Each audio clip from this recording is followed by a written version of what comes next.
are my fantasies okay? And if I don't have really good fantasies, how could I develop my skill at creating fantasies? This is Reid from readaboutsex.com. Oh, I'm sorry. I'm so sorry. You're Cathy from the All intimacydojo.com. day long. So, Reid, Yes, how do you know which fantasies are okay and which ones aren't? they're all okay. The ones that aren't okay are the ones that don't make you hot and horny and excited and feeling fun. And probably for many of us, if you're like me, the ones that you feel kind of sketchy about and a little ashamed about are probably okay too, because eroticism and fantasy often have a lot to do with taboo and things that are forbidden, or things that are illicit. And it doesn't mean you actually want to do them. I have a lot of fantasies, erotic thoughts that they sound great up here, but if someone actually tried to do them to me, I'd be so out of there. Yeah, the making love to a sasquatch, probably not that good of an idea. And I'm not a sasquatchist. Okay. I think if you're watching Sasquatch, love your work. So, what can you do if you don't have a rich fantasy life and you'd like to develop that? Um, I mean, explore.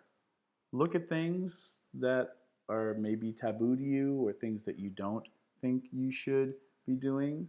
Um, Read different erotica books. Mm-hmm. For some people, and again, it can be a little bit tricky if you're like searching the internet for porn that you may or may not find exciting, because sometimes you just get to a website you didn't even know existed, Mm-hmm. and then all of a sudden you're like, whoa, I can't unsee that. Yeah. But generally eroticism, erotica, things like that are a good place to start. And then for those of you who are like, oh my God, I love visual things, and who knew that there was a website for this? You can explore that too. Mm-hmm. And again, I think you're looking for those things that are tantalizing or titillating, Mm-hmm. or taboos, and the illicit are also really good places to look.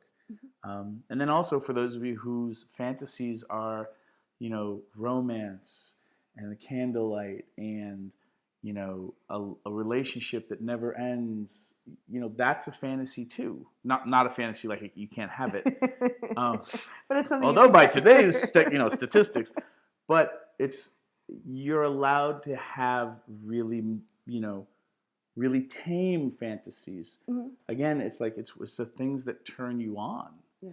The things that are exciting. Not everybody needs to be kidnapped by pirates. Yes, and realize that fantasies change over time.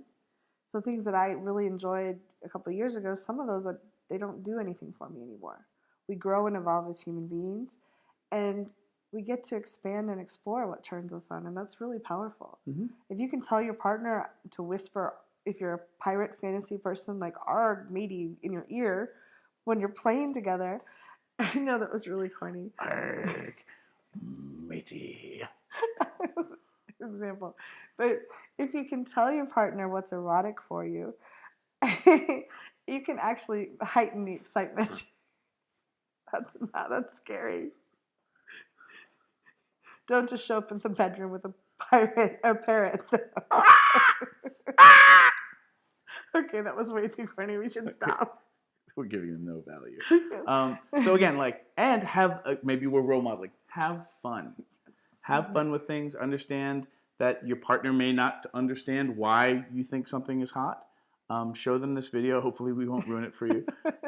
But the idea is that it's okay you can still love people and not be into what they're into. Mm-hmm. And understand for some people, their fantasies don't mean that they want to go do things. And them sharing fantasies or you sharing fantasies with your loved ones doesn't mean you essentially are opening up a conversation that you have to go do this. Yeah. Fantasy gets to be fantasy. It never has to happen. You can, figure out how to do it safely and then maybe try it out and see what it's like to have it happen. And as somebody who's tried certain fantasies, there are ones that I'm like, wow, I'm really glad I got clear that needs to be in my head and not actually in reality. And we don't talk about stuff like that. You're not broken if you just want to keep some fantasies. Yeah. And you're allowed to keep them private too if you choose to. Mm-hmm. So let us know what you think. You're welcome to share your fantasy below if you like. And Sasquatch, remember, Reid is waiting for you. With a pirate hook. Sasquatchy.